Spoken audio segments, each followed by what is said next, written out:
사건 사고입니다. 땅이 깊게 파여 있는 이곳, 한 일당이 송유관에 구멍을 뚫어 석유를 훔치려던 현장인데요.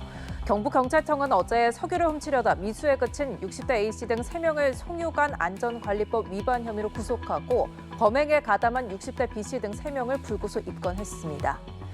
A씨 등은 지난해 3월 14일부터 7월까지 석 달여간 경북 구미의 한 상가 건물 2곳을 빌린 뒤 인적이 드문 심야에 송유관까지 땅을 파 석유를 훔치려 한 혐의를 받고 있습니다. 선후배 관계인 이들은 곡괭이와 삽을 이용해 상가 건물 뒤편 5m 거리에 있던 송유관에 구멍을 뚫으려 했던 것으로 드러났습니다. 경찰은 상가 주변 땅속에서 불빛이 새어나오는 등 굴착 흔적이 있다는 제보를 받고 수사에 착수해 이들을 모두 검거했습니다. 다음 사건입니다. 포항 해상에서는 불법 포획한 고래고기를 운반한 50대 선장 A씨가 적발됐습니다. 포항해양경찰서는 수산자원관리법 위반 혐의로 A씨를 구속하고 같은 혐의로 20대 선원 B씨도 함께 불구속 입건했는데요. A씨 등은 지난 7일 오후 경북 포항 인근 해상에서 불법 포획한 뒤 해체해 부표에 달아놓은 고래고기 1.8톤을 싣고 항구로 운반한 혐의를 받고 있습니다. 해경은 입항하는 배를 현장에서 적발해 고래고기가 담긴 포대 165자루를 압수했는데요. 이 압수한 고기는 2억 3천만 원 상당으로 밍크고래 2마리 분량으로 추정됩니다. 해경은 DNA 분석을 의뢰해 정확한 고래 종과 개체수를 확인하는 한편 고래 불법 포획 어선을 추적하고 있습니다. 마지막 사건 보시죠. 야심한 밤 골목을 배회하고 있는 이 남성. 이 남성은 주차된 차량들의 문을 연달아서 잡아당기더니 결국 한 차량의 문을 열고 들어가 금품을 훔쳤는데요.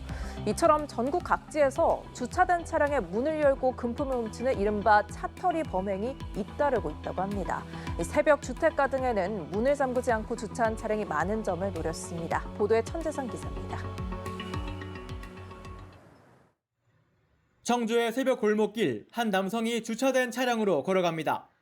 자연스럽게 차량 문을 열더니 휴대전화 불을 켜고 내부를 살핍니다. 지난달 25일 경찰에 검거된 상습 차터리 피의자입니다. 피의자는 야심한 새벽 이 같은 골목 등지에서 이처럼 사이드미러가 접히지 않은 차량을 노려 문을 열고 금품을 훔쳤습니다. 청주 청원경찰서에 따르면 피의자 A씨는 지난해 5월부터 지난 4월까지 청주와 천안, 평택 등지에서 60차례에 걸쳐 3천만 원 상당의 금품을 훔친 혐의를 받습니다. 이미 같은 범죄를 저질러 재판을 받던 상태였습니다. 경찰이 A씨의 집과 차량을 수색해보니 훔친 지갑과 상품권 등이 쏟아져 나왔습니다. 여기 엄청 많은데 본인 거예요? 아니에요? 그죠? 다른 지역에서도 최근 주차 차량을 노린 절도가 잇따르고 있습니다. 대전에서는 열흘 간격으로 각각 다른 차터리 범행이 발생했습니다.